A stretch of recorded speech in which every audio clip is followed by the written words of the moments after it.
Hello and welcome to this review of MD 2020. This is the RedGrape Wine version, and to my knowledge this is the original version. I bought this one because it is simply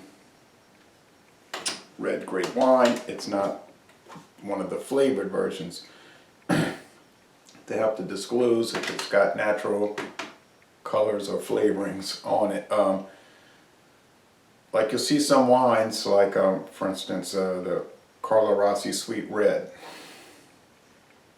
or the Gallo family Sweet Red, and it'll say red wine with natural flavors and colors added, which is probably sugar or corn syrup or something like that. Okay, MD 2020, 13%, serve cold. Well, I'm going to do this one room temperature, and then I'll do a follow-up with the chilled. Tell you why. I did the Richard's Wild Irish Rose in 1996. I didn't do a formal video review. I just did a review, a personal review for New Year's Eve that year, and I chilled it, but it was bad. I didn't like it. It was something like Kool-Aid or something. I dumped about half of it out. When I did it earlier this year, the Richard's Wild Irish Rose from Constellation Brands, room temperature was much better. So let's see about this. Now MD, Mogen David. That company was founded decades ago. I think 1934. From New York, and this is from New York too. It says Westfield, New York. It's got the date, guys. It says, let's see.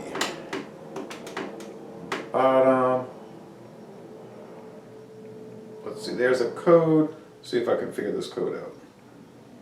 L2421615:06. Is this the 242nd day of 2016 at 15:06? Which, okay, so what, 3 o'clock in the afternoon or something? Week 4, W-A-K, week 4. I don't know, then maybe that's, I don't know. I think that's along the correct lines of what I'm trying to figure out. 750 milliliters. It was $3.99 at Winn-Dixie. I've seen it cheaper, other places like $3.49, but I wasn't going to shop around for this. And there's a myriad of flavors. It's owned by the Wine Group, but it was started by the Mogen David Wine Company. But like all these other companies, they get bought out. And it was passed around. It was owned by some pretty big companies. So Mogen David, originally when this came out in 1968, it was 20 ounces and 20% alcohol. Now there is an 18%, I believe, out in California. I have never seen it. We get 13% variety here, so 13%. We're still in the table wine area, but out there they're getting the dessert wine. 750 milliliters. Well, that's about 20 ounces. So we got MD 2013. All right. Never had it. I've known about it my whole life. I always remember kids in high school talking about Mad Dog. And I was like, nah. But then they would drink the whole bottle and get sick or whatever and do crazy things. So I don't know. I guess they're using Concord grapes. That's what the Mogen David uses, and that's what Manischewitz, the leading Concord Grape Wine Company, uses. And that's what companies like Welch's uses to make jelly. If you notice, most of the grape jelly is Concord grapes. It's just like a standard American grape, okay? And the pioneers used to make wine with it. They said it had a foxy nature to it. When I was looking that up, foxy, like earthy, some like It was very strange to them relative to what they were encountering in Europe. But they liked it, you know, because they made a lot of it. They drank a lot of it. But anyway, but they thought it was unusual. So it looks like, because they have peanut butter, you make peanut butter and MD 2020 sandwich. Well, you know what I mean. It looks like the jelly, same color.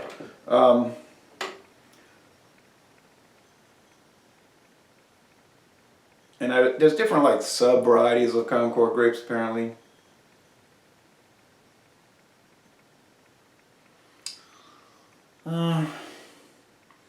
It's red, purplish red. Like I say, it looks like the Welch's grape jelly or Bama, you know, from Alabama, Bama brand. All right, it's got some alcohol legs on it. And if you get on the website, and there's two websites. There's the wine group, which talks about this, you know, and then you can click onto the MD 2020 website, and that'll come up and it'll give you all kind of information and little notes about each variety. And but when I was going to click on the Mogen David website for their wines, I got a warning from McAfee. Suspicious site, don't go there. And I was like, don't worry, I'm not. Got the same thing for the for another website recently. Oh yeah, Shiner. It's like there's something going on if I'm getting these warnings, right? It smells like Mogen David wine. If you ever had Mogen David, it smells a lot like that. And those are certified kosher, and now I'm seeing the special designation certified kosher for Passover. No.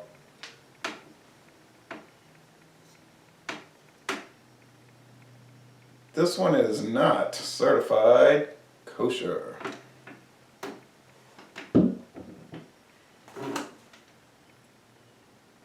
It's got a musky aroma. It's tannic, tawny, like some, I was thinking of tawny port, like that nuttiness, that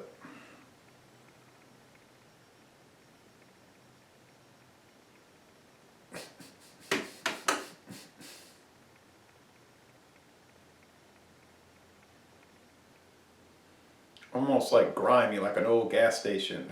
I don't know, it's strange. It's not a bad aroma, really, it's just an odd aroma. I'd like to see that facility, but I got a feeling there's no tours given. Some of these production facilities can be awful scruffy looking. I was reading about whiskey in this whiskey book a little while ago, Whiskey Opus, and they were talking about one of those distilleries in Kentucky. They said it looks pretty, somewhere like scruffy or something. I think it was not the Jack Daniels, the Four Roses, one of them.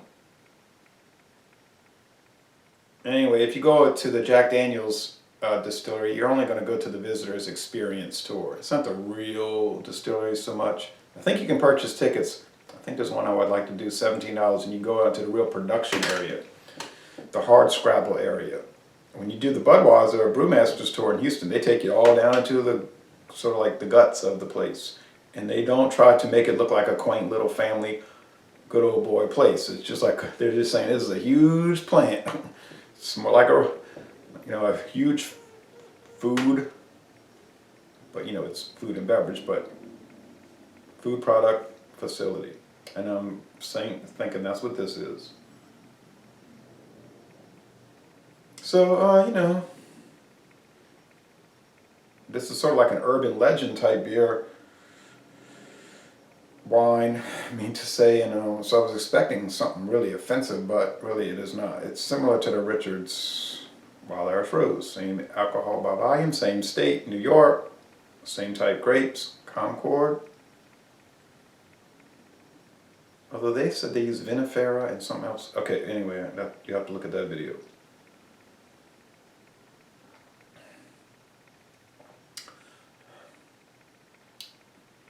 And this stuff must be a pretty big seller because I see it at Winn-Dixie a lot. And Food for Less, not Mathern's or Walmart. The manager at Mathern said people ask for it all the time, but they don't want to carry it for certain reasons. But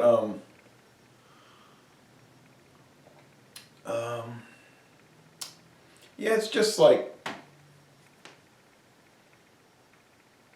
the same thing, that scruffy, like they might have said in the Pioneer days, that foxy flavor, that Concord grape.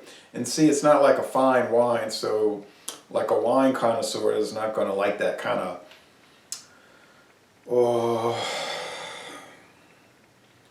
scruffy flavor, mouthfeel, finish. You know, it's just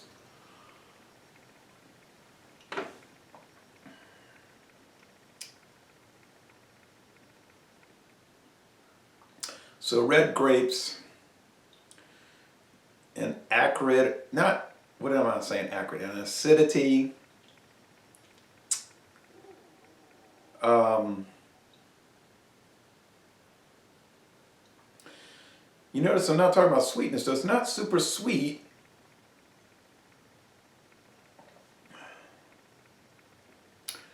It's just more like grape skin, that kind of earthy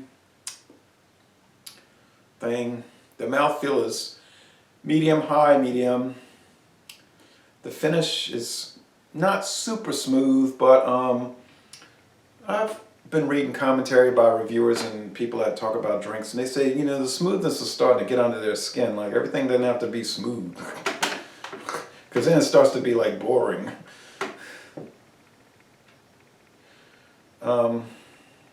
So yeah, this is sort of a Shirley Q liquor type thing, but it's not nearly horrible.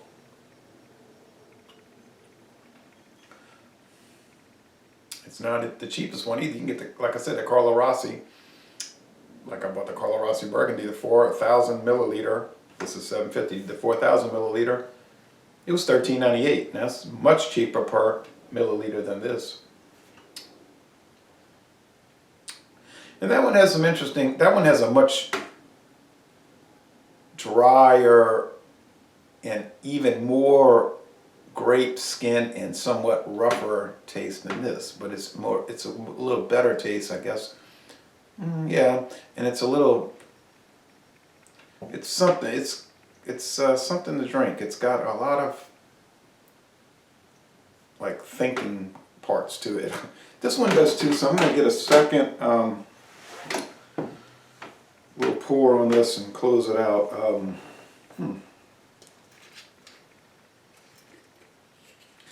Now people say this is bum wine. Well, that's probably true.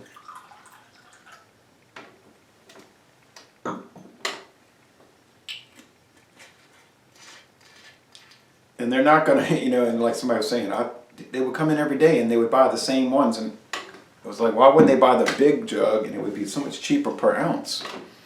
It's like, why don't these people sit down, like if they're buying bum wine for like very bad lifestyle purposes, why wouldn't they just economize and buy the big jug and save quite a few dollars every week? I mean, they could save a lot of money.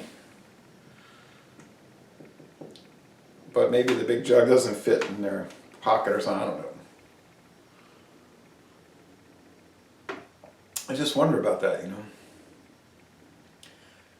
There's some sharpness to it, some kind of like bitterness, like little stab.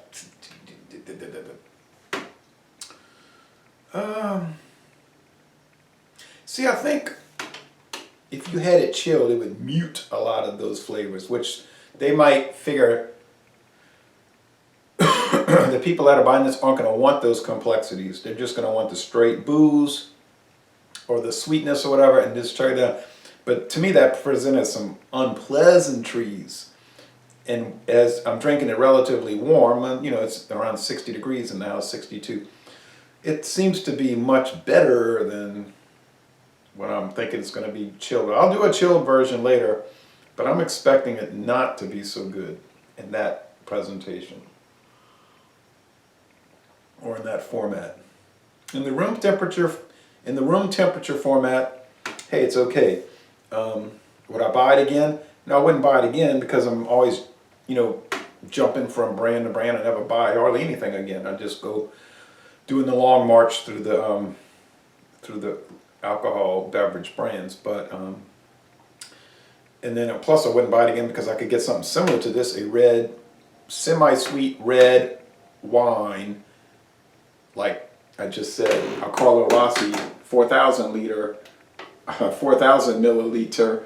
Yeah, I couldn't get the 4,000 liter. 4,000 milliliter bottle for much cheaper per ounce or milliliter. So anyway, it was interesting. It's pretty good actually for what it is. I was expecting the worst, and I'm getting far from the worst. So it's a peculiar shaped bottle, and it's an iconic thing. Just maybe what it represents is not good, but oh well. Doesn't matter, no big deal. Thank you for watching this video production.